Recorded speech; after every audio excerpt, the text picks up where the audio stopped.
Bienvenue à tous pour suivre avec nous ce focus de la semaine consacré aux faits saillants de l'actualité nationale mais aussi internationale. Et nous entamons ce focus avec l'inauguration par le chef de l'État de l'hôpital régional de Tadjoura, hôpital qui desservira les régions nord du pays, Tadjoura et Obok. La suite dans cette séquence.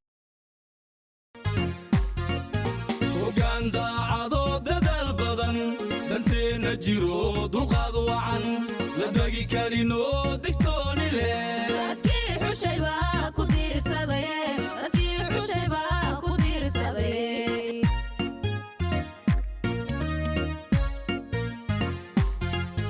وغاندا عادو ددال بدن دنتينا جيرو دلقاد وعن لدقي كارينو دكتوني ليه لدكي حشيبا كدير سادايه لدكي حشيبا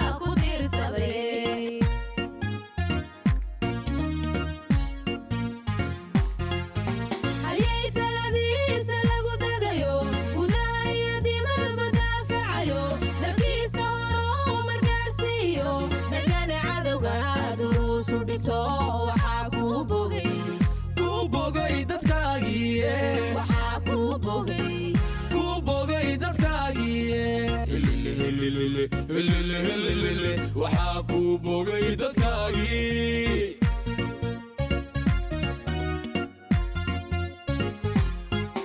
عليت الذي سلقو دغيو وداي ديمد بدافعيو دلكي سورو مركارسيو دغنا عدوغا دروس وديتو وحاكو بوغي دتكاغي وحاكو بوغي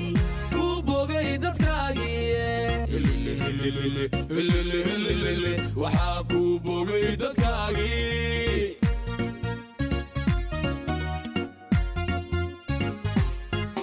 انت الدنيا هي كنوشاهي عيدان كوغو Le président de la République, son Excellence Ismaël Merguele, a inauguré l'hôpital régional de Tadjoura, baptisé Burhan Mohamed Aref, en hommage au médecin-chef Burhan Mohamed Aref, qui a œuvré pour offrir un soin de qualité pour les habitants. L'inauguration de ce centre médical symbolise une étape importante dans l'amélioration des infrastructures de santé dans le pays et les régions de l'intérieur. Cet hôpital régional de référence étant à plus de 4132 mètres carrés, composé d'un rez-de-chaussée de 3 étages, avec une capacité de 117 lits. Cette structure sanitaire dispose d'une architecture moderne avec des matériels médicaux de pointe pour couvrir avec satisfaction les besoins en soins médicaux de 2 régions et sous-régions du Nord, à savoir Tadjoura et Obok.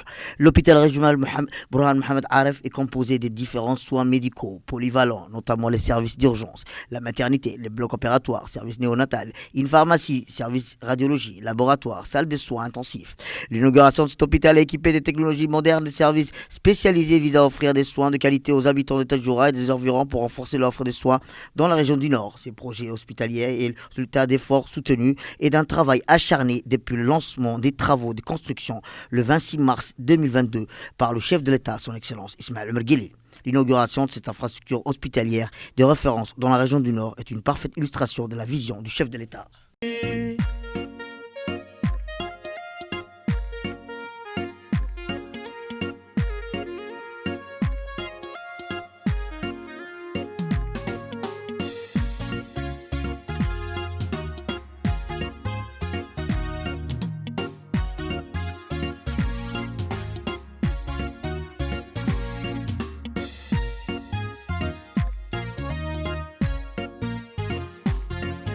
dadjir heeganoo dareen badan duruufaha dunida ku habsaday iftiya dacatiga dagaalada dalkeena badbaadiyaa tahaye dalkeena badbaadiyaa tahaye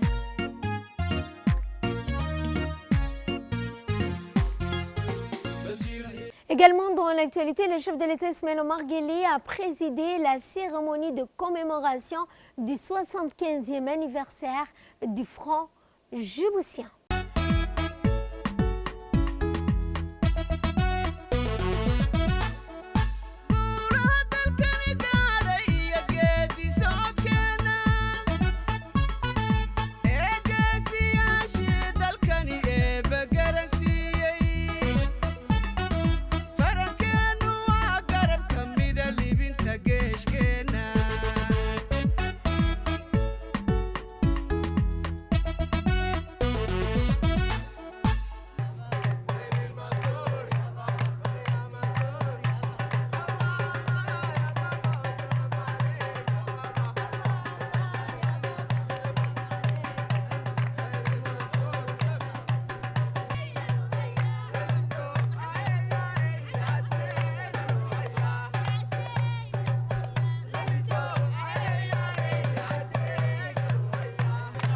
La Banque centrale de Djibouti a célébré le 115e anniversaire de la création du franc Djibouti lors d'une cérémonie prestigieuse organisée au Kempinski Palace sous le patronage du président de la République, son Excellence Ismaël Omar Guelleh. Cet événement marquant a réuni des personnalités politiques, économiques et financières de premier plan et témoignant de l'importance historique économique de cette monnaie. À son arrivée à la cérémonie, son Excellence, Monsieur le Président, a été chaleureusement accueilli par le Premier ministre, M. Abdelkader Kal Mohamed, en présence du ministre des Finances ainsi que du gouverneur de la Banque centrale de Djibouti. Le chef de l'État a ensuite visité les stands qui retraçaient l'histoire du franc Djibouti, une monnaie stable qui a traversé 75 ans d'histoire. Le franc Djibouti, introduit en 1949, est une monnaie stable et solide qui a accompagné le développement du pays tout au long de ces 75 ans d'années. Ce jubilé n'est pas seulement une commémoration, mais une occasion de réfléchir sur les réalisations passées, de réaffirmer l'engagement vers un avenir prospère, durable pour tous les Djiboutiens. Le franc djiboutien, créé en 1949 et lié historiquement au dollar américain, demeure un pilier de stabilité pour le pays dans un contexte mondial de polycrise interconnectée, qu'elle soit économique, sanitaire, climatique ou géopolitique. Rappelons que depuis sa création, il a garanti à la confiance nécessaire et à la croissance de notre économie, permettant à Djibouti de se prémunir contre les turbulences monétaires qui ont affecté d'autres nations. Cette célébration s'inscrit dans un contexte de dynamisme économique avec un pays en pleine expansion et une monnaie qui a su traverser les épreuves du temps en restant fidèle à son rôle de pilier de l'économie djiboutienne.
Et nous allons à Addis Abeba où le débat qui a eu lieu entre le ministre des Affaires étrangères Mahmoud Ali Youssouf et ses adversaires pour le poste de président de la Commission de l'Union africaine.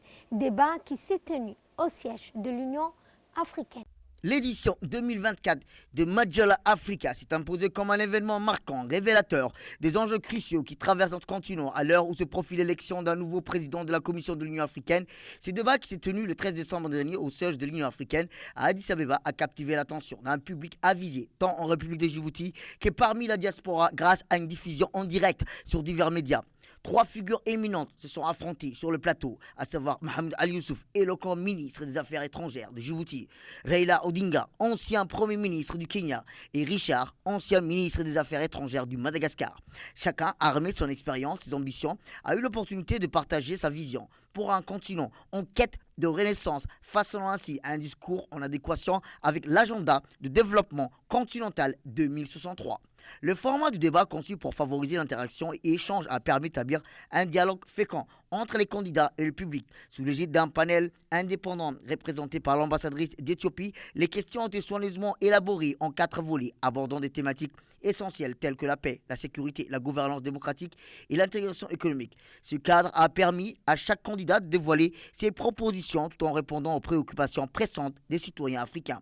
Le débat n'a pas seulement été un joute verbal, il a constitué une réflexion profonde sur les défis contemporains. Les candidats ont été appelés à articuler leur vision face à une Afrique en proie à des crises multiples, conflits armés, dérèglements climatiques, inégalités persistantes. Leurs réponses empreintes de conviction ont sonné comme un appel à l'action, invitant à la solidarité et à l'unité face à l'adversité. De là, nous passons à ce qui domine l'actualité internationale. La Turquie a mis fin à des tensions existantes entre la Somalie et l'Éthiopie. Explication. Le président de la Turquie a accueilli Hassan Sheikh Mohamud, président de la République fédérale de la Somalie, et Dr Abiy Ahmed Ali, premier ministre de la République fédérale démocratique d'Éthiopie.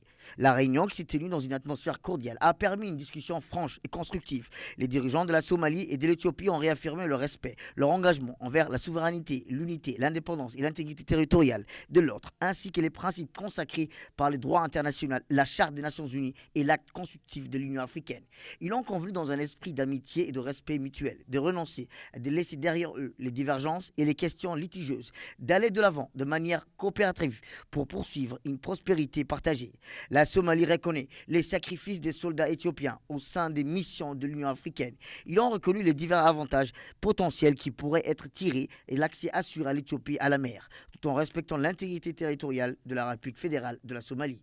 Ils ont en outre convenu de travailler en étroite collaboration pour finaliser des accords commerciaux mutuels avantageux par le biais d'accords bilatéraux, y compris des contrats de dépôt et des modalités similaires qui permettront à la République fédérale démocratique d'Éthiopie de bénéficier d'un accès fiable, sûr et durable à la mer. Sous l'autorité souveraine de la République fédérale de la Somalie, ils ont décidé d'entamer de bonne foi des négociations techniques à ces fins plus tard, fin février 2025, avec la facilitation de la Turquie qui seront conclues et signées dans 4 mois.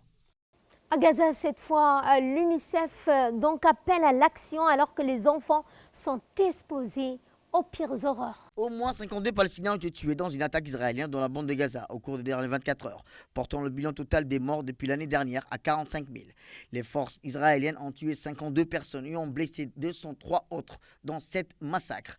De nombreuses personnes sont encore coincées sous le décombres en jonchant les routes. Les secours ne peuvent pas les atteindre.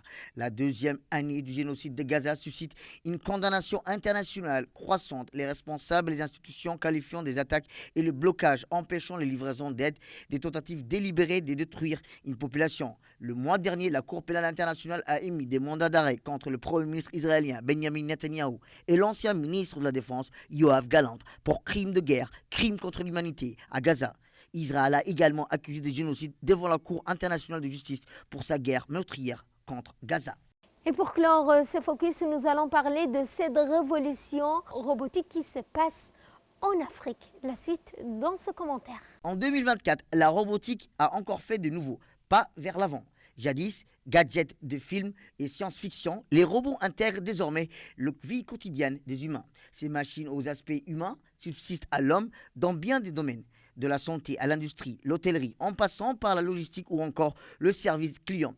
La révolution robotique est en pleine expansion. Les robots accomplissent des tâches comme la livraison de repas, l'assistance chirurgicale, le soutien aux clients et bien d'autres encore. La chirurgie est assistée.